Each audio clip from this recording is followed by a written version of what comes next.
Good morning, Wayne. Good morning, Keyshawn. Hey, what up, Skip? And good morning and welcome back to Duck Boat Paul Pierce. Duck Boat We Pete. did take part in the Celtics victory parade. I'm not sure. Did he play for the Celtics this year? Yeah, I don't remember him, but I don't know. Maybe he did. I'm an alumni. Yeah, you're an alumni. Is that the alumni boat? That was the alumni boat I was on. Are you sure you remember any of that? Yeah, I remember it. Yeah, Just do like you? yesterday. Okay, just like Just like yesterday. yesterday. Okay. Well, Keyshawn says he will wait until next year to participate in the Lakers parade in downtown LA. They're going to throw a parade for play-in tournament for the, what is it? The in-season tournament? They're going to throw a parade for that? Yeah, they should have done that Your this little year. fake little solo shots at the I'm Lakers. just saying. Yeah. I'm just saying. Yeah, okay. They're going to do a parade for that? All right. All right. Enough about men's basketball. Let's start with, believe it or not, women's basketball. Women's basketball rules.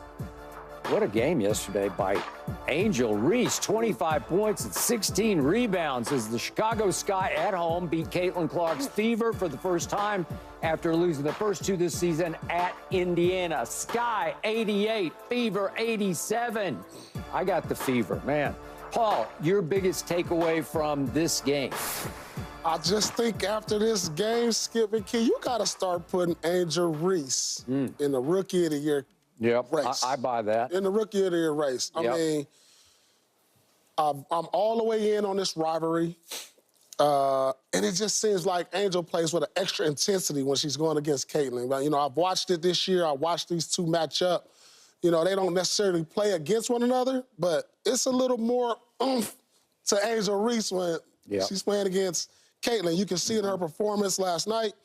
You can see it when she's on the sideline being demonstrative, when her teammate knocks Caitlin down, she's on the sideline and doing all these things. And this is going on since college. So we ain't going to act like this is something new. So think about this. Tickets was $350 for this game. That was the average? $350 for this That's game. the average. It was some couple 1,500s in there. Yeah, I'm sure.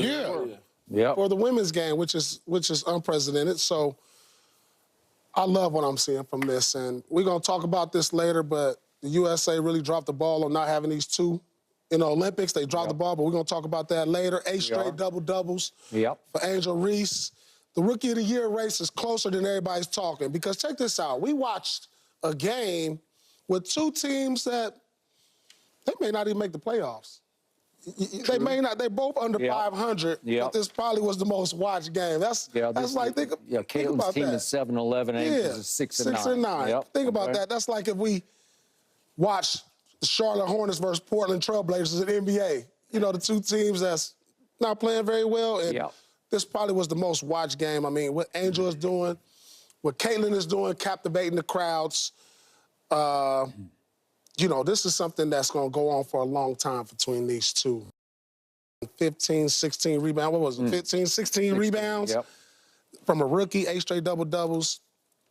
If she continues at this pace, I'm not saying she's going to continue to put up the scoring, but I could really see a situation to where it could be up for grabs for Rookie of the Year or even a co-Rookie of the Year because don't take nothing short of what Caitlin's doing with her passing.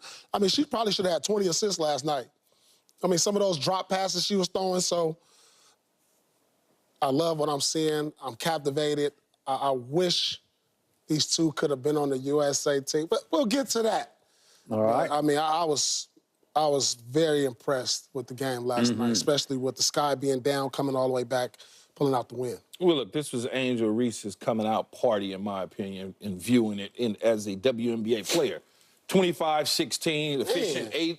Well, she 8 of 11 from the field, Skip. When you look at that, 16 defensive or 16 rebounds, so to speak, 13 of them on the defensive boards. So she was crashing the boards left and right, something that she's been doing for them all year long. But this was the first time that I feel like it was the only game in town on a Sunday that eyeballs were glued in to watch.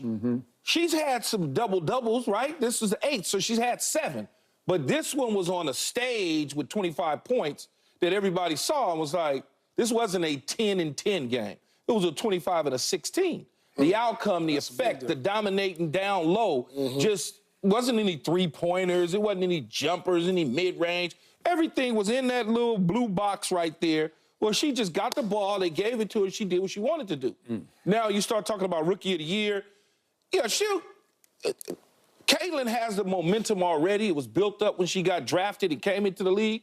So she has a few check marks ahead. Yeah. But it's not like Angel Reese can't close the gap with all of this season still left. I mean, they haven't even hit the halfway mark yet. So when you start looking at that, she has an opportunity to still be in the mix. Like Paul said, I don't know if there's ever been a Rookie of the Year in any of these NBA or whether the WNBA. Jason Kidd and Grant Hill. And Grant Hill. Grant Hill. Okay, so it could potentially happen then because it happened in the NBA before. But look, Candace Parker did it 12 straight times. Now, I don't know if You're to double-doubles. The double-doubles. I don't know if Angel Reese will get to that number on a straight time, but she certainly is going to eclipse. Shot, man. Yeah, she does. It don't look like she's slowing down. She certainly does, and she's real close. 8 and 12, that's not too far off, right? So she could do it. She certainly is going to probably eclipse that total rookie number of double-doubles in the first year. For sure, she's probably going to do that. But what more can you say? Caitlin Clark talked about the venue should have changed possibly to the big dog in Chicago. The house that Jordan built. The house that Jordan built. Is it still the United Center? Yep. Yeah, so the United Center. And it holds 21,000 for 11. basketball versus 10-ish. Right. 10-ish. Yeah. So the WNBA, they'll get it right next time. Next time, because I'm sure. I hadn't looked at the schedule, but they've already played 3 times plus the preseason, that's 4. I'm sure there's a couple more games on the slate coming up. They probably, if it is in Chicago, they'll be moving that venue because you shouldn't cheat the fan base. That's an extra 10,000 eyeballs. And I don't doubt they could have sold it out. And they probably would have sold it out. Now, with this momentum, Skip, they'll probably wind up selling it out. But hats off to both of them. It was a terrific game. Good to see these type of things is happening with the W now. Okay. As soon as that game ended, Angel Reese did a stand-up on-court interview with Holly Rowe, and the first thing out of her mouth was, I'm a dog. I got that dog in me. And you cannot teach that. And you know what? You can't teach that. You either were born with it or you weren't. And you can't sort of nurture it or coach it or teach it. It's just what you're made of. And Angel, for the first time as a professional basketball player, definitely showed me what she was made of because they were in big trouble in that game. Conversely, I'm going to hold women's basketball to the same standards I would hold men's basketball. Caitlin, I don't know if she has that dog in her. I know she's got talent. I know she's got distance shooting talent, and I know she definitely has a gift for passing the basketball. But I don't know if she has that dog in her because I start to wonder. I know it's extremely early, but I'm just saying I start to wonder when I see what I saw yesterday. Because I saw a game in which in the third quarter, again, on the road at Chicago, but it's a smaller arena, it's 10,000 seats. Caitlin's team was up 15 with 1:31 left in the third quarter. Then they were up 12 twice in the fourth quarter, the latest being at 6:38. Up 12 with 6:38 left.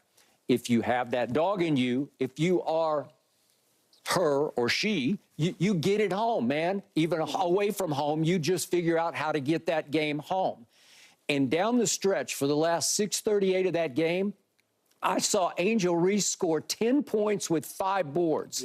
10 and 5 over the last 6:38 of that game. And I saw Caitlin Clark do zilch. I saw nothing. She took 1 shot over the last 6:38 and missed it. It was a 3. And she had a couple of rebounds, but she had no more assists. Now, again, assists require somebody cashing in the pass, obviously. But she had an Indiana record for a team record, 13 assists through 3 quarters. And then in the fourth quarter, she had 0 assists. Again, she's got to have partners in crime there. Somebody has to make the shot that she sets up. But the point was, she didn't take, after the first quarter, she did not get to the free throw line. Okay? She is 10th in the league already in free throws attempted. Think about that. And she leads her team by far in free throws attempted. She's all the way up to 72.